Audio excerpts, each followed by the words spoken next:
মেবারের রাজপ্রাসাদ প্রাসাদের নিভৃত এক স্থান থেকে মধুর সুরে কৃষ্ণপ্রেমের আকুল করা গান ভেসে আসছে। মেরে তো গিরিধর গোপাল दूसरा ना कोई जाके सिर मोर मुकुट मेरे पति सोही।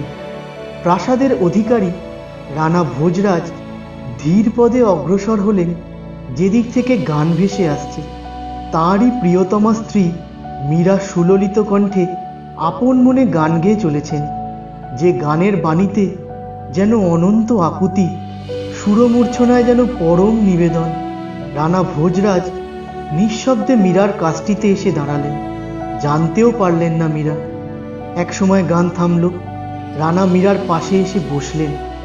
মীরার কোনো ভাবান্তর নেই। পরম স্নেহে স্ত্রীকে জিজ্ঞেস করলেন রানা, আমায় খুলে বলো মীরা, কোথায় তোমার কষ্ট, তোমার কিসের দুঃখ, কি হলে তোমার মন শান্ত হবে, কিসে সুখী হবে তুমি, আমি তার সব ব্যবস্থা করব। মীরার দু চোখে তখন জলের ধারা। স্বামীর মুখের দিকে তাকিয়ে থেকে বললেন, ওগো, গিরিধারী গোপাল ছাড়া যে আমার কেউ নেই, কিছু নেই। নিশিদিন তাঁর বিরহেই আমার মন উতলা, আমি শুধু তাঁর কথাই ভাবি বলে আবার গান গেয়ে উঠলেন। প্যারে দর্শন দিজো আয় তুম বিন রহিও না যায়। ভোজরাজ বুঝতে পারেন মীরার জীবনে এসেছে কৃষ্ণপ্রেমের জোয়ার, মহাপ্লাবন। সে প্লাবনে যেন বিশ্ব সংসার ভেসে যাচ্ছে, তা রোধ করবার ক্ষমতা তাঁরও নেই। বন্ধুরা, আজকে আমরা শুনব বিখ্যাত সাধিকা কৃষ্ণবিরহিনী মীরার জীবন কাহিনী। কিন্তু তার আগে বন্ধুরা, আপনারা যারা এখনও আমাদের চ্যানেলটিকে সাবস্ক্রাইব করেননি, এখনই করে নিন, আর বেল আইকনেও প্রেস করে দিন এরকম আরও ভালো ভালো ভিডিও দেখার জন্য। আর ভিডিওটি ভালো লাগলে একটা লাইক অবশ্যই করবেন এবং সবার সাথে শেয়ার করবেন। রাজস্থানের উষ্ণ মরু প্রান্তরের মাঝে কুর্কি গ্রাম। 1498 খ্রিস্টাব্দে ওই গ্রামে আবির্ভূতা হন মীরা। পিতা রতন সিং এবং মায়ের নাম কুঁওরি। রতন সিং ছিলেন মেরতার অধিপতি রাও দুদাজির চতুর্থ সন্তান। কুঁওরি ছিলেন মালা বংশের রাজপুত সুলতান সিংয়ের কন্যা। মীরা ছিলেন পিতামাতার একমাত্র সন্তান। অসাধারণ সুন্দরী, মধুর স্বভাবা এবং সুকণ্ঠের অধিকারিণী। পিতামাতার অত্যন্ত আদরে বড় হতে থাকেন মীরা। সুখের দিন যে বেশি দিন স্থায়ী হয় না। মীরার জীবনে নেমে এলো একদিন ঘোর দুর্দিন। তখন মীরার বয়স মাত্র 8 বছর। মাতা কুঁওরি দেবী দেহ রাখলেন।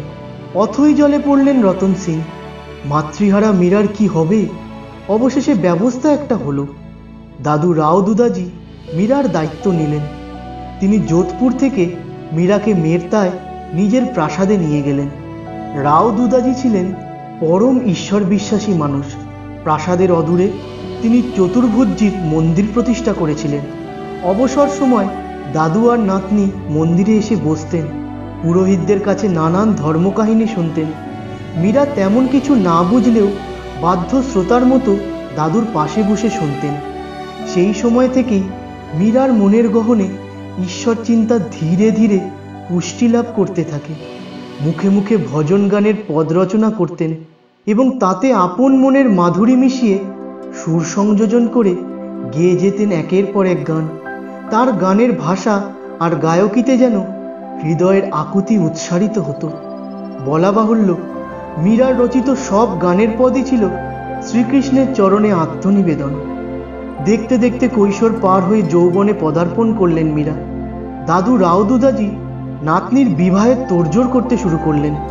সেই সময় চিতোরের রানা সংগ্রাম সিংয়ের খ্যাতি ছিল দেশজোড়া। বীরত্বে এবং প্রতিপত্তিতে তিনি ছিলেন অদ্বিতীয়। তাঁরই জ্যেষ্ঠ পুত্র ভোজরাজের সঙ্গে মীরার বিবাহ স্থির হল। 1516 খ্রিস্টাব্দের এক শুভ লগ্নে মহা আড়ম্বরে ভোজরাজ আর মীরার বিবাহ সুসম্পন্ন হল। মীরা থাকেন শ্বশুরালয়। বিপুল ঐশ্বর্য আর ভোগবিলাসের মধ্যে থেকেও মীরা কখনো আত্মহারা হননি। স্বামীর ভালোবাসা গ্রহণ, স্বামীর প্রতি কর্তব্য পালন, কোনো কিছুতেই তার অবহেলা কখনো ছিল না। তথাপি তিনি ছিলেন কৃষ্ণপ্রেমে নিবেদিতা প্রাণ। যখনই সময় পেতেন প্রাসাদের কুম্ভশ্যাম মন্দিরে গিয়ে বসে থাকতেন। আপন মনে একটার পর একটা ভজন গান করতেন। সময়ের কোনো হিসাব থাকতো না। চিতোরে বৈষ্ণবীয় শাস্ত্রচর্চার একটা রীতি ছিল। মীরার আবির্ভাবে রাজপ্রাসাদ যেন বৈষ্ণবীয় ভাবে এবং কৃষ্ণপ্রেমে উত্তাল হয়ে উঠল। রানা কুম্ভ প্রতিষ্ঠিত কৃষ্ণ বিগ্রহ, কুম্ভশ্যামের মন্দির যেন দ্বিগুণতর প্রদীপমালায় ঝলমল করে উঠল। সংসারের ভোগ স্পৃহায় মীরার কোনো আকর্ষণই ছিল না। ভজন পূজনই ছিল তার সর্বস্ব। ইষ্টদেবতা শ্রীকৃষ্ণের জন্য তার প্রাণ আকুল হয়ে কেঁদে বেড়াত। তার সেই আকুলতা দেখে কে বলবে যে ইনি যুবরানী, এ কোন পাগলিনী? স্বামী ভোজরাজ তার হৃদয়ের ভালোবাসা উজাড় করে দিয়েও যেন মীরাকে আপন করে পাচ্ছেন না। মাঝে কোথাও যেন এক প্রতিদ্বন্দ্বী রয়ে গেছে। যুবরানীর এহেন আচরণে রাজপুরীতে নিত্য চলত কানাকানি। একজন রাজবধূ, তিনি কিনা মন্দিরা হাতে মন্দির চত্বরে বসে গান গাইছেন, নৃত্য করছেন, পরিশালিত পোশাকও পর্যন্ত নেই। রাজকুলবধূর পক্ষে এ তো সম্পূর্ণ বেমানান। এমন করেই কাটছিল দিন।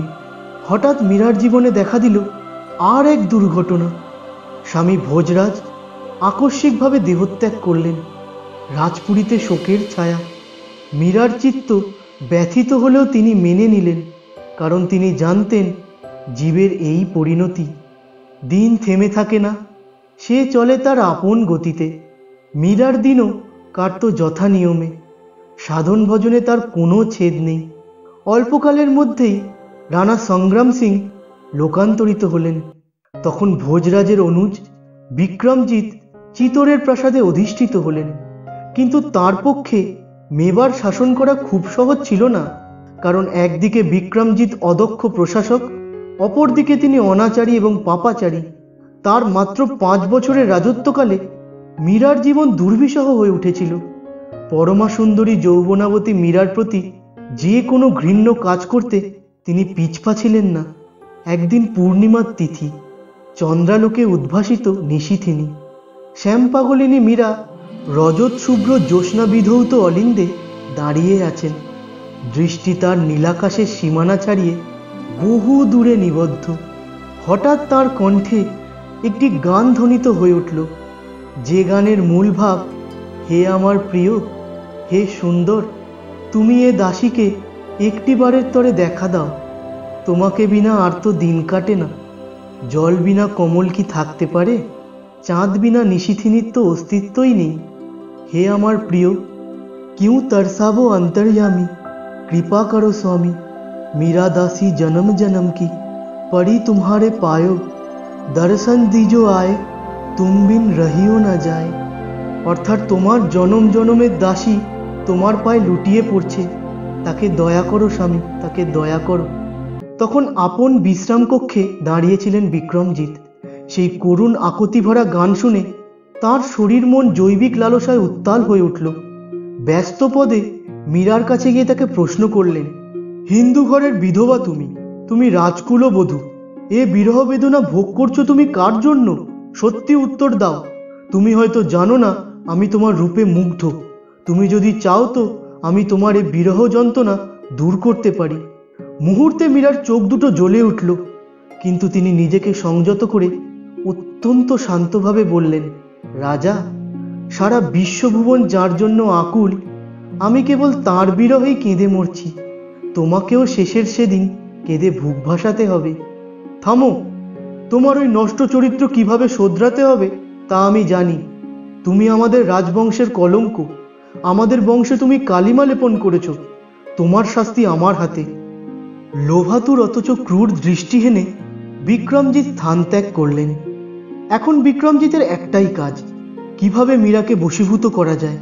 সাহায্য চাইলেন ভগিনী উদাবাইয়ের কাছে। উদাবাই ওই প্রাসাদেই থাকতেন। বিক্রমজিৎ সরাসরি তার কাছে গিয়ে বললেন, শোনো উদা, যেমন করে পারো মীরাকে আমার বশীভূত করো। তোমার অনেক কুকাজের সহায়িকা আমি, দেখি চেষ্টা করে কতখানি কি করা যায়। উদা আনমনে উত্তর দেন, তাহলে এখন থেকেই শুরু করো তোমার প্রক্রিয়া। উদা বললেন, কাজটা কিন্তু একেবারেই সহজ না। বিক্রমজিৎ জোর দিয়ে বললেন, তুমি ওর নিত্য সঙ্গিনী হয়ে যাও। শুভাকাঙ্ক্ষী হিসাবে তাকে বশে আনার চেষ্টা করো। উদাবাই এখন মীরার সঙ্গিনী, সবসময় তার সঙ্গে সঙ্গে থেকে একাকিত্ব ঘোচাবার চেষ্টা করে যাচ্ছে। কিন্তু তার পক্ষে মীরার মনে প্রভাব বিস্তার করা অত সহজ কাজ নয়। স্বয়ং গিরিধারী যার সহায়, সেখানে উদাবাই তো কাঠের পুতুল। বরং তিনি নিজেই মীরার প্রেমের আদর্শে বশীভূত হলেন। মীরার ইষ্টদেব গিরিধারী লালের প্রতি তিনি আকৃষ্ট হয়ে গেলেন। একদিন কুম্ভশ্যামের মন্দিরে বসে মীরা ভজন গান গাইছেন। সে গানের কথা আর সুরমূর্ছনায় পশু, পাখি, বৃক্ষ, তরুলতার হৃদয় বুঝি আর্দ্র হয়ে ওঠে। উদাবাই কাছেই ছিলেন।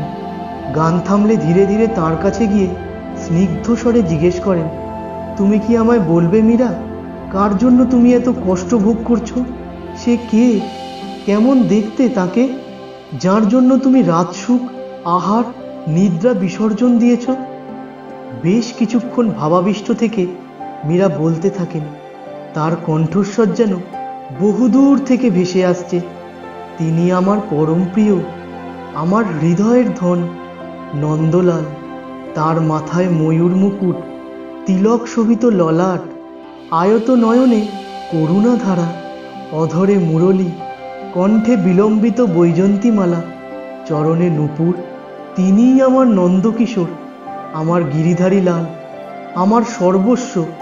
উদাবাই মুগ্ধ বিস্ময়ে মীরার কথাগুলি শুনছেন। মীরা বলে ওঠেন, ওগো আমার প্রিয় সখী, আমার হয়ে তুমি কি একটিবার তাকে বলতে পারো না যে তিনি আসেন? বলে তিনি গান গেয়ে ওঠেন, কহো কহিও রে প্রভু আয়ন কি মন ভাবন কি। কথা দাও প্রভু, কবে তুমি আসবে? চরণের দাসী হয়ে আমি তোমার শরণ নিয়েছি। মীরা কাহে প্রভু কব্বে মিলোগে, চেরি ভাই হু তোর দায়ন কি। উদাবাই এসেছিলেন বিক্রমজিতের লালসা চরিতার্থ করতে, কিন্তু হায় রে বিধি, তার নিজের চরিত্রই শোধিত হয়ে গেল মীরার সান্নিধ্যে এসে। ভক্তিরসে তাঁরও হৃদয় উদ্বেল হয়ে উঠল। তিনি হলেন মীরার ভজন পূজনের একমাত্র সহায়িকা, মীরার একান্ত ভক্ত। একদিন বর্ষণমুখর রাত, মীরা আকুল হয়ে গান গাইছেন। পাশে বসে আছেন উদা। গান থামিয়ে উদাকে মীরা বললেন, ভাই উদা, আজ আমার মন বড়ই চঞ্চল। আমার মন বলছে আমার গিরিধারীজি আজ আসবেন। এমনই একটি রাতে আমি প্রভুর পূজায় বসব, তুমি তার আয়োজন করো। পূজার আয়োজন হলো। প্রেম রসে আকুল হয়ে মীরা প্রভুর ভজন গাইছেন। গানের সুরমূর্ছনায় তিনি আকুল হয়ে বলছেন, হে আমার প্রভু, তুমি যে আসবে আমি তার আগমন ধ্বনি শুনতে পাচ্ছি। এমন মনোরম দামিনী চমকিত, দাদুরীর সঙ্গীত আকুলিত, বরিশন মুখরিত যামিনী। হে আমার প্রেমের ঠাকুর, হে আমার গিরিধারী নাগর, তুমি এসো, দয়া করে এসো।